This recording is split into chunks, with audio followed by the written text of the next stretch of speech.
controversial memo released by the U.S. government is the first story we're explaining today on CNN 10. It's related to investigations into whether Russia interfered with the 2016 U.S. presidential election and whether people who worked in the campaign of President Donald Trump inappropriately coordinated with Russia. The Trump administration says there was no collusion with Russia, and Russia has repeatedly denied meddling in the American election. But the U.S. Federal Bureau of Investigation, the FBI, has been investigating this, and so have intelligence committees in the Senate and the House of Representatives. Republicans with the House committee produced a 4-page memo and released it on Friday after President Donald Trump declassified it. And politicians wrestled with it and each other throughout the weekend. There's a controversial law in the U.S. that allows the government to spy on American citizens. To do that, investigators need court approval. They have to show the court there's probable cause that the U.S. citizen is working with a foreign government. In October of 2016, American government investigators got court approval to start spying on an advisor to Donald Trump's presidential campaign. But the Republican memo says that the information that investigators used to show the court probable cause was not proven to be true, that it came from a former British spy who was, quote, desperate that Donald Trump not get elected, and that the info was partially paid for by the Democratic National Committee and the campaign of Democratic presidential nominee Hillary Clinton. The memo says investigators did not tell this to the court.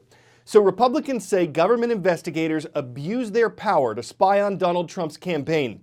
And President Trump says it totally vindicates him in the Russia investigations, and that the fact that they continue is an American disgrace.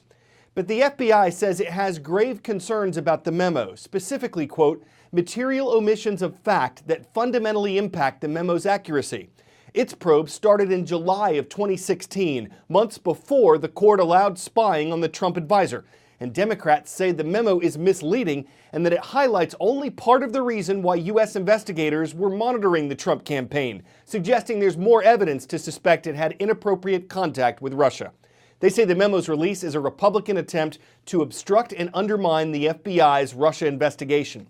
The two main U.S. political parties are deeply divided over this memo, and wherever it leads, investigators say there's not much chance now, at least in the House Intelligence Committee, that Democrats and Republicans will be working together going forward.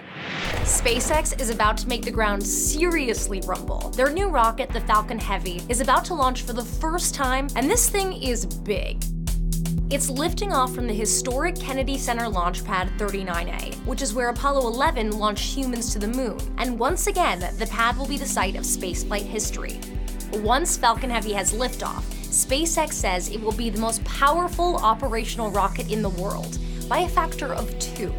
The rocket is powered by 27 engines, and SpaceX says that when all engines are at full throttle, the rocket has 5 million pounds of thrust, which is the equivalent of 18 747s. The going cost for a launch? According to the company, $90 million, but that's just a fraction of what a launch would cost with the SLS, the heavy lift rocket that the government has been working on for years. Now, the Falcon Heavy is basically 3 of the company's Falcon 9 rockets, which they've been launching since 2010, strapped together. Originally, the company had thought that putting together 3 of these tried and true rockets would be relatively easy rocket science.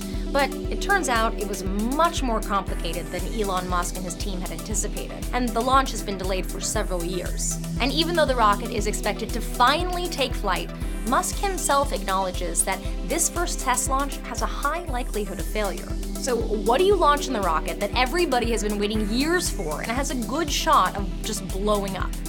Well, if you're Musk, master of PR, you go big and you launch your own car. Yep, the rocket's payload will be Musk's own cherry red Tesla Roadster, and it will be playing David Bowie's Space Oddity on repeat. The intended destination? Mars orbit.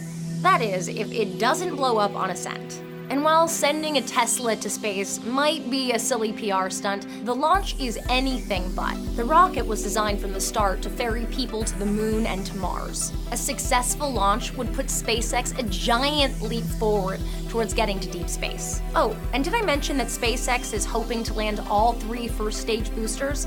Yep, that's also happening. Last night's Super Bowl, the American Football Championship, was forecast to be the coldest ever, with the highs in the single digits Fahrenheit.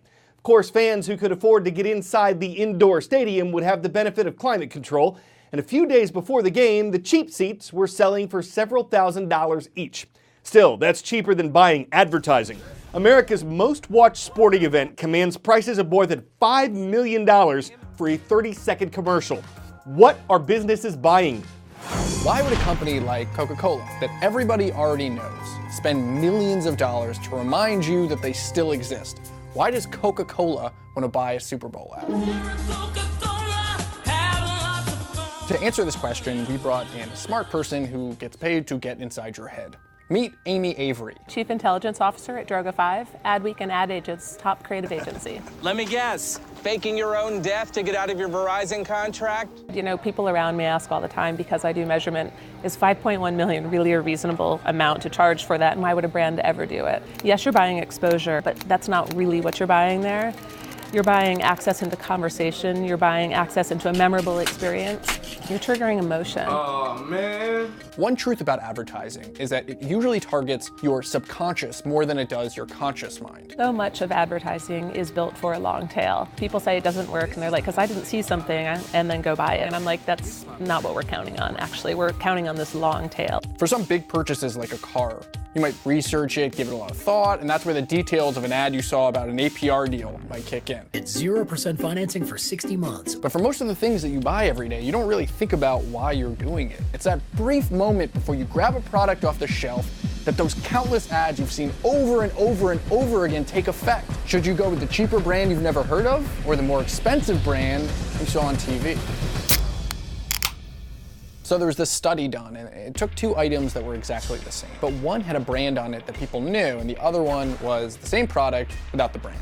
People preferred the exact same item branded by 24%. Cut to 4 years later, and that brand slashed their ad budget.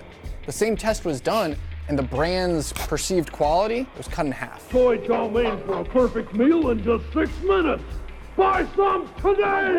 I will! One of the reasons for this is that not only does not advertising make your product seem less desirable, it also raises the perceived quality of your cheaper generic competitors. Your perception of the difference between product you know X and product you've never heard of Y, it shrinks. And advertising is not just meant to make you go out and buy something. Yes, that is a big part of it, but it also works to make people happier with the purchase that they already made. People in the ad world call this reinforcement. You want to know that the thing you bought is good, and seeing an ad makes you enjoy the product that you already have more. So without ads on TV to make you feel better about the purchase, you might think the item is worse. And when people talk about how it doesn't work, I'm like, mathematically it does. I mean, they wouldn't keep doing it. These companies are massive companies with a lot of investment behind making sure that it's working and tracking that it's not. There is 20 to 30% of your sales typically come from advertising. So yes, you're still going to have sales. Your company's not, Coca-Cola's not going out of business if they stop, but they're no longer counting on that percentage of sales. So if they have 100 sales, they're now gonna have 80 sales. Let's go back to that Coca-Cola ad. There's family, there's friends, and not a lot of Coke. The soda is kind of secondary here. What it's really doing is stirring up your emotions. It's making you feel something, family, patriotism. Coca-Cola knows that that feeling, that emotional connection, is what's gonna make your hand want to reach for the red bottle.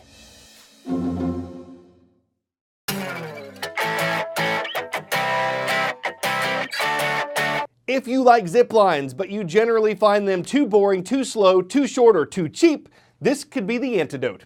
It's a little under 2 miles long. You can zip along at almost 100 miles per hour. You can go side by side with a fellow thrill seeker, and you'd see amazing mountain vistas of the United Arab Emirates. Aboard the Guinness World Record for longest zip line, riders can whiz by for up to 3 minutes. The price, $177. Which may cross the line for those inclined to save a dime when going flying. But if you find zip lines expensible, there are few thrills that are more suspenseful. I'm gonna go before you tell me to zip it. I'm Carl Azuz for CNN 10.